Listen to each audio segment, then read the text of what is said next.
মূৰটোৱে কাম চাওঁ নিশ্চয় নহ'লে এই প্ৰলয়ে মূৰটোৱে কাম নকৰা হৈ যায় ল দে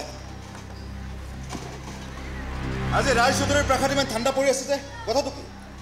জিলমিলক লগত লৈ প্ৰিয়া শিৱশান্তি ধাবলৈ গৈছে মনৰ শান্তি বিচাৰি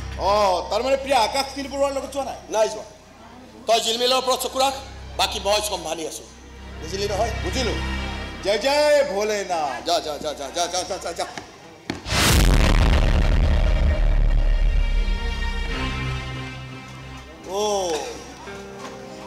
মানে এইখিনিও পালি নিশ্চয় ভিক্ষা বিচাৰি আহিছ ক কি লাগিব চাউল বিস্কুট নে খুচুৰা পইচা গেটত লিখা আছে কুকুৰৰ পৰা সাৱধান মইতো ভয়ে খাই আছো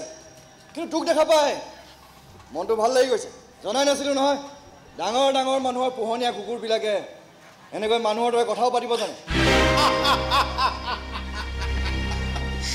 আৰু তই এইটো জানিও ভাল লাগিব যে ডাঙৰ ঘৰৰ পোহনীয়া কুকুৰে তোৰ দৰে লেতেৰা ভিক্ষাৰীৰ ভৰিত কামুৰিবলৈও ঘিণ কৰে তেনেহ'লে ভৰি দুখন ভালকৈ চাবোনেৰে ধুই দিওঁ কামুৰিব নোৱাৰিলে অন্ততঃ দুবাৰমান চেলেকিব পাৰিবি বেছি নিচিঞৰিবি তোৰ এই ভোক ভোকনি শুনিবলৈ এই চহৰত শিয়াল এটাও নাই আৰে প্ৰলয় প্ৰলয় মোৰ নাম ইচ্ছা কৰিলে তোক মই কি এই হাড়কিডাল গুৱাহাটীতে ভাল হ'ল নে পাটনালৈ গ'লি পানীত নামি ঘৰিয়ালক জোকাই নলবি হজম হৈ যাবি তই হজম তইতো চালা এই চিৰিয়াখানাত পুহি থোৱা ঘৰিয়ালে আৰু ব্ৰইলাৰ মুৰ্গী খোৱা ঘৰিয়ালে চিকাৰ কৰিব নাজানে মূৰটো গৰম কৰি নানিবি ইচ্ছা কৰিলে মই এতিয়াই মেগজিন খালী কৰি দিম খাটি খোৱা জংঘলী মানুহ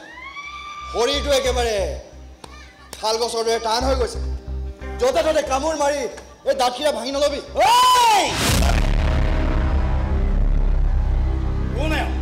ভিক্ষাৰী বছ ভিক্ষাৰী খুচুৰা পইচা কেইটামান দিছিলোঁ নাই নামানিলে গেটত ইমান বছৰ কেতিয়া থকাৰ পাছত ইয়ালৈ সোমাই আহিল কেনেকৈ ক্ষমা কৰিব মহোদয় জোৰকৈ সোমাই আহিলোঁ এইখন কাৰ ঘৰ তুমি জানা জানো বিখ্যাত উদ্যোগপতি মিষ্টাৰ প্ৰজাপতি ৰায়চৌধুৰীৰ ঘৰ কি লাগে ইয়াত আপোনাৰ ব্যৱসায়িক সাম্ৰাজ্যৰ পৰা শিৱশান্তি নামৰ নামটো মুচি পেলাব লাগে তুমি কোন আমাৰ কামত বাধা দিয়া মানুহটো ইয়েই বছি বাধা দিয়া নাছিলোঁ গৰু পিটন দিছিলোঁ কিমান টকা লাগিব ঈশ্বৰ কেতিয়াও বিক্ৰী নাযায় চাহাব তাৰমানে তই নিজকে ঈশ্বৰ বুলি ভাব সকলো মানুহৰ হৃদয়তে ঈশ্বৰ থাকে হ'ব মোক ঈশ্বৰ জ্ঞানৰ প্ৰয়োজন নাই আপোনাক হাত জোৰ কৰি কৈছোঁ মহোদয়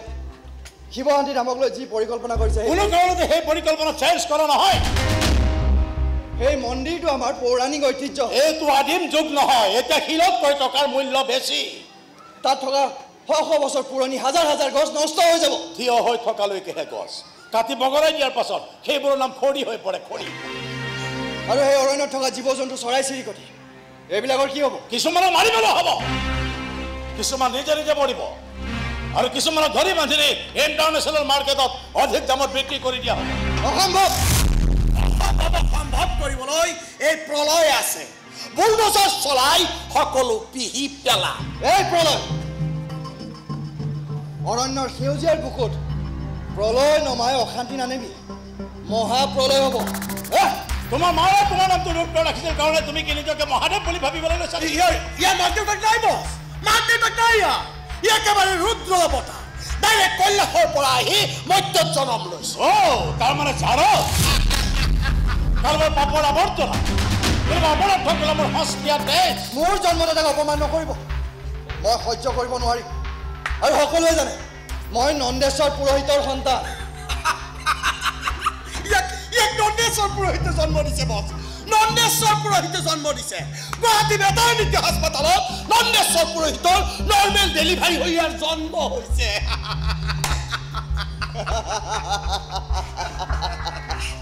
জনাই নাছিলোঁ নহয় ডাঙৰ ডাঙৰ মানুহৰ চোৱাপাত বেছিকৈ চেলেকা কুকুৰবিলাক ইমান সোনকালে পাগল হৈ যায় এইকাৰণে চাগে গেটত লিখা থাকে কুকুৰৰ পৰা সাৱধান কাইলৈৰ পৰা তাত বুলডোজাৰ চলাই দে ব্লাষ্টিং কৰি এফালৰ পৰা পাহাৰটো ভাঙি পেলা 7 দিনৰ ভিতৰত মোক সমগ্ৰ এলেকাটো চাফা লাগিব চাফা ৰ'ব আকৌ এবাৰ কৈছোঁ অৰণ্যত মৃত্যুৰ গান নেগাব জ্বলি চব ভস্ম হৈ যাব লাট মোক মই